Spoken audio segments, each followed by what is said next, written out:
Plato, in Greek Platon, was an Athenian. He was born in the early 420s BCE, and he died aged 81 in 348, 347. He lived, therefore, through a world war, the Atheno-Peloponnesian War, that went on for 27 years, on and off. He met, when he was 20, the man who absolutely transformed not only his life, but a number of other disciples, and that's Socrates in ancient Greek.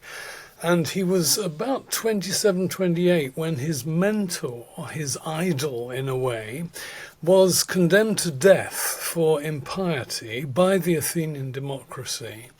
And that left such a mark on his life in two ways, really. One, he was disgusted with the Athenian state for treating this, in his view, admirable man so despicably.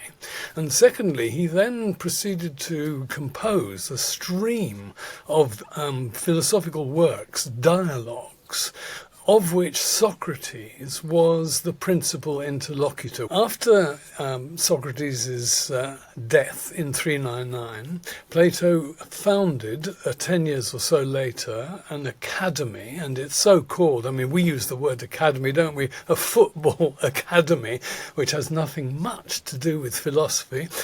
We use the word academy because the original academy was founded in a sacred grove dedicated to a person called Academos, and Plato attracted their pupils. So this is a fixed school, whereas Socrates had wandered around. Plato has a school which he owns, and on the basis of that school he taught, and he started composing and publishing in the later 380s. And he published about 20. But as well as being fixed in Athens himself, he wanted to spread the word, as it were. And he had an ambition to educate powerful men. He was very hooked on power, interestingly enough, political power. So he went to Syracuse, and he met with a very powerful tyrant, a sole ruler, and tried to educate him in the ways of virtue, to make him a good ruler. But unfortunately they fell out. They fell out so badly that poor old Plato found himself sold into slavery on the island of Aegina, which is very near Athens, from which he had to be ransomed. He tried again later, after that tyrant had died, on his successor, his son, but again he failed. So my point is that he wasn't, in our sense, an academic philosopher in the narrow sense that he didn't wish his philosophy to be pragmatic, but actually it was mainly non-pragmatic.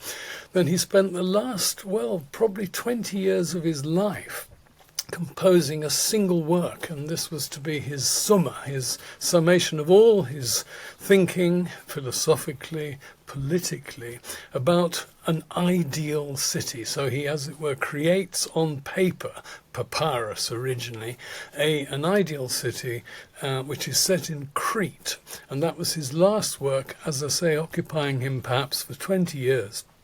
And it's called The Laws, the nomoi in Greek.